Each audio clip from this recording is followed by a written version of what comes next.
ನಮಸ್ಕಾರ ಸ್ನೇಹಿತರೆ. ಬರೋಬ್ಬರಿ 239 ಜೀವಗಳು, 4 ಲಕ್ಷ ಕೆಜಿ ತೂಕದ ಬೃಹತ್ ಬೋಯಿಂಗ್ 777 ವಿಮಾನ. ಇತ್ತೀಚಿನ ಅತ್ಯಾಧುನಿಕ ಉಪಗ್ರಹಗಳು ಮತ್ತು ಮಿಲಿಟರಿ ರೇಡಾರ್ಗಳ ಕಣ್ಣಿನಿಂದ ವಿಮಾನ ಆಕಾಶದ ಮಧ್ಯೆ ಇದ್ದಕ್ಕಿದ್ದಂತೆ ಕೇವಲ 1 ಸೆಕೆಂಡ್ನಲ್ಲಿ ಕಂಪ್ಲೀಟ್ ಆಗಿ ಮಾಯವಾಗಿ ಬಿಡುತ್ತದೆ. ಇಂಟರ್ನೆಟ್ ಇಲ್ಲದ ಹಳೆಯ ಕಾಲದಲ್ಲ, ಬದಲಿಗೆ ರೇಡಾರ್ ಮತ್ತು GPS ಜಗತ್ತನ್ನು ಆಳುತ್ತಿದ್ದ ಆಧುನಿಕ ಯುಗದಲ್ಲಿ ಈ ಘಟನೆ ಇಡೀ ವಿಶ್ವವನ್ನೇ ನಡುಗಿಸಿತ್ತು. ಜಗತ್ತಿನ ಅತಿದೊಡ್ಡ ಇಂಟೆಲಿಜೆನ್ಸ್ ಏಜೆನ್ಸಿಗಳಾದ FBI, CIA ಮತ್ತು ಇಂಟರ್ಪೋಲ್ ಸತತ 12 ವರ್ಷಗಳಿಂದ ತಲೆಕೆಡಿಸಿಕೊಂಡರೂ ಈ ವಿಮಾನ ನಿಜವಾಗಿಯೂ ಎಲ್ಲಿಗೆ ಹೋಯಿತು ಎಂಬ ಸತ್ಯ ಯಾರಿಗೂ ಸಿಗಲಿಲ್ಲ. ಆದರೆ ಇತ್ತೀಚಿನ 2026ರ ಸೀಕ್ರೆಟ್ ಸ್ಯಾಟಲೈಟ್ ಡೇಟಾ ಮತ್ತು ತನಿಖಾ ವರದಿಗಳು ಈ ಕಣ್ಮರೆಯ ಹಿಂದೆ ಯಾರೂ ಊಹಿಸದ ಭೀಕರ ಕ್ಯಾಬಿನ್ ಹೈಜಾಕ್ ಸತ್ಯವನ್ನು ಬಿಚ್ಚಿಡುತ್ತಿದೆ. ಇದು ಕೇವಲ ಒಂದು ವಿಮಾನ ನಾಪತ್ತೆಯಾದ ಕಥೆಯಲ್ಲ, ಇದು ಇಡೀ ಏಷಿಯನ್ ಇತಿಹಾಸದಲ್ಲೇ ವಿಜ್ಞಾನ ಮತ್ತು ಇಂಜಿನಿಯರಿಂಗ್ಗೆ ಸವಾಲಾಗಿ ನಿಂತಿರುವ ಕತ್ತಲೆಯ ಅಧ್ಯಾಯ. ಮಾರ್ಚ್ 8, 2014ರಂದು ಮಧ್ಯರಾತ್ರಿ 12:41ಕ್ಕೆ ಮಲೇಷ್ಯಾ ಏರ್ಲೈನ್ಸ್ ಫ್ಲೈಟ್ MH370 ಕೌಲಾಲಂಪುರ್ನಿಂದ ಚೀನಾದ ಬೀಜಿಂಗ್ ನಗರಕ್ಕೆ ಹೊರಡಲು ರನ್ವೇ ಮೇಲೆ ಓಡುತ್ತಿತ್ತು. ವಿಮಾನದಲ್ಲಿದ್ದ 227 ಪ್ರಯಾಣಿಕರು ಮತ್ತು 12 ಜನ ಸಿಬ್ಬಂದಿ. ಹವಾಮಾನ ಪರ್ಫೆಕ್ಟ್ ಆಗಿತ್ತು. ವಿಮಾನದಲ್ಲಿ ಯಾವುದೇ ತಾಂತ್ರಿಕ ದೋಷ ಇರಲಿಲ್ಲ. ಅನುಭವಿ ಪೈಲಟ್ ಆಗಿದ್ದ 53 ವರ್ಷದ ಕ್ಯಾಪ್ಟನ್ ಜಹರಿ ಅಹ್ಮದ್ ಶಾ ಮತ್ತು ಕೋ-ಪೈಲಟ್ ಫಾರಿಕ್ ಅಬ್ದುಲ್ ಹಮೀದ್ ವಿಮಾನವನ್ನು ಮುನ್ನಡೆಸುತ್ತಿದ್ದರು. ಆದರೆ ಟೇಕಾಫ್ ಆದ ಕೇವಲ 38 ನಿಮಿಷಗಳ ನಂತರ ಇಡೀ ಜಗತ್ತನ್ನೇ ಸ್ತಬ್ಧಗೊಳಿಸುವ ಒಂದು ಘಟನೆ ಸಂಭವಿಸುತ್ತದೆ. ಕೇವಲ 3 ಪದಗಳ ಆ ಕೊನೆಯ ಸಂದೇಶ ನಂತರ ವಿಮಾನದ ಇತಿಹಾಸದ ಪುಟಗಳಿಂದಲೇ ನಾಪತ್ತೆಯಾಗುತ್ತದೆ. ವಿಮಾನವು 35,000 ಅಡಿ ಎತ್ತರದಲ್ಲಿ ಹಾರುತ್ತಾ ಮಲೇಷ್ಯಾ ಮತ್ತು ವಿಯೆಟ್ನಾಂ ದೇಶಗಳ ಸಮುದ್ರ ಗಡಿಯಾದ ಐಗಾರಿ ಎಂಬ ಪ್ರದೇಶವನ್ನು ತಲುಪುತ್ತದೆ. ಇಲ್ಲಿ ನಿಯಮದ ಪ್ರಕಾರ ಮಲೇಷಿಯಾ ಏರ್ ಟ್ರಾಫಿಕ್ ಕಂಟ್ರೋಲ್ ತನ್ನ ರೇಡಾರ್ ವ್ಯಾಪ್ತಿಯನ್ನು ಮುಗಿಸಿ ವಿಮಾನದ ಕಂಟ್ರೋಲ್ ಅನ್ನು ವಿಯೆಟ್ನಾಂ ATCಗೆ ಹಸ್ತಾಂತರಿಸಬೇಕಿತ್ತು. ರಾತ್ರಿ 1:19ಕ್ಕೆ ಮಲೇಷ್ಯಾ ATC ಪೈಲಟ್ಗೆ ಸಂದೇಶ ಕಳುಹಿಸುತ್ತದೆ. ಮಲೇಷಿಯನ್ 370 ಇನ್ನು ಮುಂದೆ ವಿಯೆಟ್ನಾಂ ATC ಜೊತೆ ಸಂಪರ್ಕ ಸಾಧಿಸಿ, ಗುಡ್ ನೈಟ್. ಇದಕ್ಕೆ ಉತ್ತರಿಸಿದ ಕ್ಯಾಪ್ಟನ್ ಜಹರಿ ಅತ್ಯಂತ ಶಾಂತ ಧ್ವನಿಯಲ್ಲಿ ಗುಡ್ ನೈಟ್ ಮಲೇಷಿಯಾ 370 ಎಂದು ಹೇಳುತ್ತಾನೆ. ಇದುವೇ ಆ ವಿಮಾನದ ಕೇಳಿಬಂದ ಕೊನೆಯ ಅಧಿಕೃತ ಮಾತು. ಪೈಲಟ್ ಮಾತನಾಡಿ ಕೇವಲ 2 ನಿಮಿಷದ ನಂತರ, ಅಂದರೆ ರಾತ್ರಿ 1:21ಕ್ಕೆ ವಿಮಾನದಲ್ಲಿದ್ದ ಅತ್ಯಂತ ಪ್ರಮುಖ ಯಂತ್ರವಾದ ಟ್ರಾನ್ಸ್ಪಾಂಡರ್ ಅನ್ನು ಮ್ಯಾನ್ಯುಯಲ್ ಆಗಿ ಸ್ವಿಚ್ ಆಫ್ ಮಾಡಲಾಗುತ್ತದೆ. ಟ್ರಾನ್ಸ್ಪಾಂಡರ್ ಎಂದರೆ ವಿಮಾನದ ವೇಗ, ಎತ್ತರ ಮತ್ತು ಅದರ ನಿಖರ ಜಾಗದ ಡೇಟಾವನ್ನು ನೆಲದ ಮೇಲಿರುವ ರೇಡಾರ್ಗಳಿಗೆ ಕಳುಹಿಸುವ ಎಲೆಕ್ಟ್ರಾನಿಕ್ ಉಪಕರಣ. ಇದು ಆಫ್ ಆದ ತಕ್ಷಣ civil air traffic control radar ಪರದೆಯಿಂದ MH370 ಇದ್ದಕ್ಕಿದ್ದಂತೆ ಮಾಯವಾಗುತ್ತದೆ. ಇದರೊಂದಿಗೆ ವಿಮಾನದ ಹೆಲ್ತ್ ಡೇಟಾವನ್ನು ಉಪಗ್ರಹಕ್ಕೆ ಕಳುಹಿಸುವ ACARS ಎಂಬ ಸಿಸ್ಟಮ್ ಅನ್ನು ಸಹ ಬೇಕಂತಲೇ ಆಫ್ ಮಾಡಲಾಗುತ್ತದೆ. ಇದು ಯಾವುದೇ ಶಾರ್ಟ್ ಸರ್ಕ್ಯೂಟ್ ನಿಂದ ಆಗಲು ಸಾಧ್ಯವಿಲ್ಲ, ಏಕೆಂದರೆ ಇದನ್ನು ಆಫ್ ಮಾಡಲು ಕಾಕ್ಪಿಟ್ನ ಮೇಲ್ಭಾಗದ ಪ್ಯಾನೆಲ್ನಲ್ಲಿರುವ ಬಟನ್ಗಳನ್ನು ಒಂದು ನಿರ್ದಿಷ್ಟ ಕ್ರಮದಲ್ಲಿ ಒತ್ತಬೇಕಾಗುತ್ತದೆ. ಅಂದರೆ ಕಾಕ್ಪಿಟ್ನ ಒಳಗಿದ್ದ ಯಾರೋ ಒಬ್ಬರು ವಿಮಾನವನ್ನು ಜಗತ್ತಿಗೆ ಕಾಣಿಸದಂತೆ ಮಾಡಲು ಪ್ಲಾನ್ ಮಾಡಿದ್ದರು. ವಿಯೆಟ್ನಾಂ ಏರ್ ಟ್ರಾಫಿಕ್ ಕಂಟ್ರೋಲ್ ವಿಮಾನ ತಮಗೆ ಸಿಗದೇ ಇದ್ದಾಗ ಬರೋಬ್ಬರಿ 20 ನಿಮಿಷಗಳ ಕಾಲ ಸುಮ್ಮನೆ ಕುಳಿತಿತ್ತು. ಅವರು ತಕ್ಷಣವೇ ಮಲೇಷ್ಯಾಕ್ಕೆ ಮಾಹಿತಿ ನೀಡಿದ್ದರೆ ಬಹುಶಃ ಸರ್ಚ್ ಆಪರೇಷನ್ ಹಡಗುಗಳು ವಿಮಾನ ಇದ್ದ ಜಾಗವನ್ನು ಬೇಗ ತಲುಪುತ್ತಿದ್ದವು. ಈ ಕಮ್ಯುನಿಕೇಷನ್ ಗ್ಯಾಪ್ ವಿಮಾನ ತಪ್ಪಿಸಿಕೊಳ್ಳಲು ಅತಿದೊಡ್ಡ ದಾರಿಯಾಯಿತು. ಸಿವಿಲ್ ರೇಡಾರ್ಗಳು ಟ್ರಾನ್ಸ್ಪಾಂಡರ್ ಆಫ್ ಆದ ತಕ್ಷಣ ಕೆಲಸ ಮಾಡುವುದನ್ನು ನಿಲ್ಲಿಸುತ್ತದೆ. ಆದರೆ ಮಿಲಿಟರಿ ರೇಡಾರ್ಗಳು ಯಾವುದೇ ಯಂತ್ರವಿಲ್ಲದಿದ್ದರೂ ಆಕಾಶದಲ್ಲಿ ಚಲಿಸುವ ಲೋಹದ ವಸ್ತುವನ್ನು ಪತ್ತೆಹಚ್ಚಬಲ್ಲವು.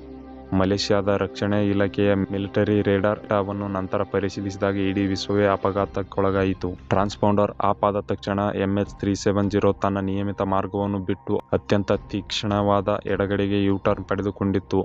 ವಿಮಾನ ಮರಳಿ ಮಲೇಷ್ಯಾ ದ್ವೀಪಕಲ್ಪದ ಕಡೆಗೆ ಹಾರಲು ಶುರು ಮಾಡಿತು. ವಿಮಾನ ಮಲೇಷ್ಯಾ ಮತ್ತು ಥೈಲ್ಯಾಂಡ್ ದೇಶಗಳ ನಿಖರವಾದ ಭೌಗೋಳಿಕ ಗಡಿಯ ಮೇಲೆ ಹಾರುತ್ತಿದ್ದವು. ಇಂಜಿನಿಯರ್ಗಳ ಪ್ರಕಾರ ಇದನ್ನು ಬಾರ್ಡರ್ ಹಗ್ಗಿಂಗ್ ಎನ್ನಲಾಗುತ್ತದೆ. 2 ದೇಶಗಳ ಬಾರ್ಡರ್ ಮೇಲೆ ಹಾರಿದಾಗ ಥೈಲ್ಯಾಂಡ್ ಮಿಲಿಟರಿ ಇದನ್ನು ಮಲೇಷ್ಯಾದ ವಿಮಾನ ಎಂದು ಸುಮ್ಮನಿರುತ್ತದೆ. ಮಲೇಷ್ಯಾ ಮಿಲಿಟರಿ ಇದನ್ನು ಥೈಲ್ಯಾಂಡ್ನ ವಿಮಾನ ಎಂದು ನಿರ್ಲಕ್ಷಿಸುತ್ತದೆ. ಈ ಟ್ಯಾಕ್ಟಿಕಲ್ ನಾಲೆಡ್ಜ್ ಕೇವಲ ಒಬ್ಬ ಸಾಮಾನ್ಯ ಹೈಜಾಕರ್ಗೆ ಇರಲು ಸಾಧ್ಯವೇ ಇಲ್ಲ. ಇದು ಕೇವಲ ಬೋಯಿಂಗ್ 777ರ ಅತ್ಯಂತ ನುರಿತ ಪೈಲಟ್ಗಳಿಗೆ ಮಾತ್ರ ತಿಳಿದ ರಹಸ್ಯ ಮಾರ್ಗವಾಗಿತ್ತು. ವಿಮಾನವು ಯು-ಟರ್ನ್ ಪಡೆದ ತಕ್ಷಣ ಇದ್ದಕ್ಕಿದ್ದಂತೆ 45,000 ಅಡಿ ಎತ್ತರಕ್ಕೆ ಏರಿತು. ಬೋಯಿಂಗ್ 777 ವಿಮಾನದ ಗರಿಷ್ಠ ಸಾಮರ್ಥ್ಯವೇ 43,000 ಅಡಿ. ಇಷ್ಟು ಎತ್ತರಕ್ಕೆ ಏರಿದಾಗ ವಿಮಾನದ ಒಳಗೆ ಗಾಳಿಯ ಒತ್ತಡ ತೀವ್ರವಾಗಿ ಕುಸಿದು ಪ್ರಯಾಣಿಕರು ಕೇವಲ 12 ನಿಮಿಷಗಳಲ್ಲಿ ಪ್ರಜ್ಞೆ ತಪ್ಪಿ ಕೋಮಾ ಸ್ಥಿತಿಗೆ ತಲುಪುತ್ತಾರೆ. ಅಂದರೆ ವಿಮಾನದ ಹಿಂಭಾಗದಲ್ಲಿದ್ದ ಪ್ರಯಾಣಿಕರು ಮತ್ತು ಸಿಬ್ಬಂದಿ ಯು-ಟರ್ನ್ ಮಾಡಿದ ತಕ್ಷಣ ನಿಷ್ಕ್ರಿಯರಾಗುವಂತೆ ಮಾಡಲಾಗಿತ್ತು. ಮಿಲಿಟರಿ ರೇಡಾರ್ ವಿಮಾನವನ್ನು ನಿರಂತರವಾಗಿ ನೋಡಿದ್ದರೂ ಮಲೇಷಿಯಾ ಏರ್ ಫೋರ್ಸ್ ತನ್ನ ಯುದ್ಧ ವಿಮಾನಗಳನ್ನು ಅದನ್ನು ತಡೆಯಲು ಆಕಾಶಕ್ಕೆ ಕಳುಹಿಸಲೇ ಇಲ್ಲ. ಅವರು ಅದು ತಮ್ಮದೇ ದೇಶದ ಸಿವಿಲ್ ವಿಮಾನ ಇರಬಹುದು ಎಂದು ನಿರ್ಲಕ್ಷ್ಯ ವಹಿಸಿದರು. ಒಂದು ವೇಳೆ ಫೈಟರ್ ಜೆಟ್ಗಳು ಹೋಗಿದ್ದರೆ ಇವತ್ತಿಗೆ ಈ ರಹಸ್ಯ ಸೃಷ್ಟಿಯಾಗುತ್ತಲೇ ಇರಲಿಲ್ಲ. ರೇಡಾರ್ ವ್ಯಾಪ್ತಿ ಮುಗಿದ ನಂತರ ಇಡೀ ಜಗತ್ತು ವಿಮಾನ ಕ್ರ್ಯಾಶ್ ಆಗಿದೆ ಎಂದು ಅಂದುಕೊಂಡಿತ್ತು. ಆದರೆ ಬ್ರಿಟನ್ನ ಇನ್ಮಾರ್ಸ್ಯಾಟ್ ಎಂಬ ಉಪಗ್ರಹ ಇತಿಹಾಸದ ಅತಿದೊಡ್ಡ ಡೇಟಾವನ್ನು ಬಿಡುಗಡೆ ಮಾಡಿತು. ವಿಮಾನ ಇಂಜಿನ್ನ ಒಳಗಿದ್ದ ಕಂಪ್ಯೂಟರ್ ಪ್ರತಿ ಗಂಟೆಗೆ ಕೆಲವೊಮ್ಮೆ ಆಕಾಶದಲ್ಲಿದ್ದ ಇನ್ಮಾರ್ಸ್ಯಾಟ್ ಉಪಗ್ರಹಕ್ಕೆ ಕನೆಕ್ಟ್ ಆಗಲು ಒಂದು ಸಣ್ಣ ಸಿಗ್ನಲ್ ಅನ್ನು ಕಳುಹಿಸುತ್ತಿತ್ತು. ಇದನ್ನು ಇಂಜಿನಿಯರಿಂಗ್ ಭಾಷೆಯಲ್ಲಿ ಹ್ಯಾಂಡ್ಶೇಕ್ ಅಥವಾ ಪಿಂಗ್ ಎನ್ನಲಾಗುತ್ತದೆ. ವಿಮಾನ ರೇಡಾರ್ನಿಂದ ಮಾಯವಾದ ನಂತರ ಬರೋಬ್ಬರಿ 6 ಗಂಟೆಗಳ ಕಾಲ ನಿರಂತರವಾಗಿ ಹಾರುತ್ತಿತ್ತು ಎಂಬುದು ಈ ಸ್ಯಾಟಲೈಟ್ಗಳ ಪಿಂಗ್ಗಳು ಸಾಬೀತುಪಡಿಸಿದವು. ಕೊನೆಯ ಮತ್ತು 7ನೇ ಪಿಂಗ್ ಬಂದಿದ್ದು ಬೆಳಗ್ಗೆ 8 ಗಂಟೆ 19 ನಿಮಿಷಕ್ಕೆ. ಅಂದರೆ ವಿಮಾನದಲ್ಲಿದ್ದ ಇಂಧನ ಸಂಪೂರ್ಣ ಮುಗಿಯುವವರೆಗೂ ಯಾರೋ ಅದನ್ನು ನಿರಂತರವಾಗಿ ಹಾರಿಸಿದ್ದರು. ಇನ್ಮಾರ್ಸ್ಯಾಟ್ ವಿಜ್ಞಾನಿಗಳು ಸಿಗ್ನಲ್ ಬಂದ ವೇಗ ಮತ್ತು ಫ್ರೀಕ್ವೆನ್ಸಿಯ ಗಣಿತದ ಡಾಪ್ಲರ್ ಎಫೆಕ್ಟ್ ಸೂತ್ರಕ್ಕೆ ಅಳವಡಿಸಿ 2 ಕಾಲ್ಪನಿಕ ಮಾರ್ಗಗಳನ್ನು ಸೃಷ್ಟಿಸಿದರು. ಒಂದು ಉತ್ತರ ಕಾರಿಡಾರ್ ಆದ ಕಜಕಿಸ್ತಾನ್ ಕಡೆಗೆ, ಇನ್ನೊಂದು ದಕ್ಷಿಣ ಕಾರಿಡಾರ್ ಆದ ಹಿಂದೂ ಮಹಾಸಾಗರದ ಕಡೆಗೆ. ನಂತರ ಆಳವಾದ ವಿಶ್ಲೇಷಣೆಯಿಂದ ವಿಮಾನವು ದಕ್ಷಿಣದ ಕಡೆಗೆ, ಅಂದರೆ ಆಸ್ಟ್ರೇಲಿಯಾದ ಪಶ್ಚಿಮಕ್ಕಿರುವ ಕಡುಕತ್ತಲೆಯ ದಕ್ಷಿಣ ಹಿಂದೂ ಮಹಾಸಾಗರದ ಕಡೆಗೆ ಸಾಗಿದೆ ಎಂದು ಕನ್ಫರ್ಮ್ ಮಾಡಲಾಯಿತು.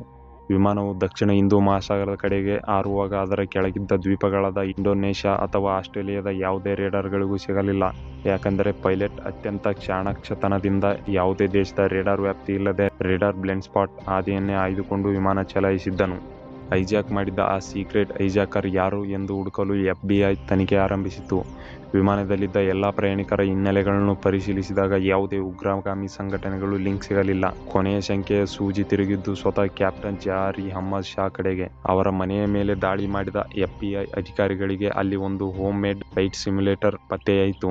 ಅಧಿಕಾರಿಗಳು ಜಹಾರಿಯ ಕಂಪ್ಯೂಟರ್ನ ಹಾರ್ಡ್ ಡಿಸ್ಕ್ ಅನ್ನು ಲ್ಯಾಬ್ಗೆ ಕಳುಹಿಸಿ ಡಿಲೀಟ್ ಆದ ಡೇಟಾವನ್ನು ರಿಕವರಿ ಮಾಡಿದರು. ಆ ಡೇಟಾ ಇಡೀ ವಿಶ್ವದ ತನಿಖಾಧಿಕಾರಿಗಳ ಕಣ್ಣು ಕೆಂಪಾಗಿಸಿತು. ವಿಮಾನ ನಿಜವಾಗಿಯೂ ನಾಪತ್ತೆಯಾಗುವ ಕೇವಲ 1 ತಿಂಗಳ ಮುನ್ನ ಕ್ಯಾಪ್ಟನ್ ಜಹಾರಿ ತನ್ನ ಸಿಮ್ಯುಲೇಟರ್ನಲ್ಲಿ ಒಂದು ಸೀಕ್ರೆಟ್ ಮಾರ್ಗವನ್ನು ಪ್ರಾಕ್ಟೀಸ್ ಮಾಡಿದ್ದನು. ಆ ಸೀಕ್ರೆಟ್ ಮಾರ್ಗ ಯಾವುದು ಗೊತ್ತಾ? ಕೌಲಾಲಂಪುರ್ನಿಂದ ಹೊರಟು ಮಲಕ್ಕಾ ಜಲಾಶಯದ ಮೂಲಕ ಯು-ಟರ್ನ್ ಪಡೆದು ದಕ್ಷಿಣ ಹಿಂದೂ ಮಹಾಸಾಗರದಲ್ಲಿ ಇಂಧನ ಮುಗಿದು ಕ್ರ್ಯಾಶ್ ಆಗುವ ಮಾರ್ಗ.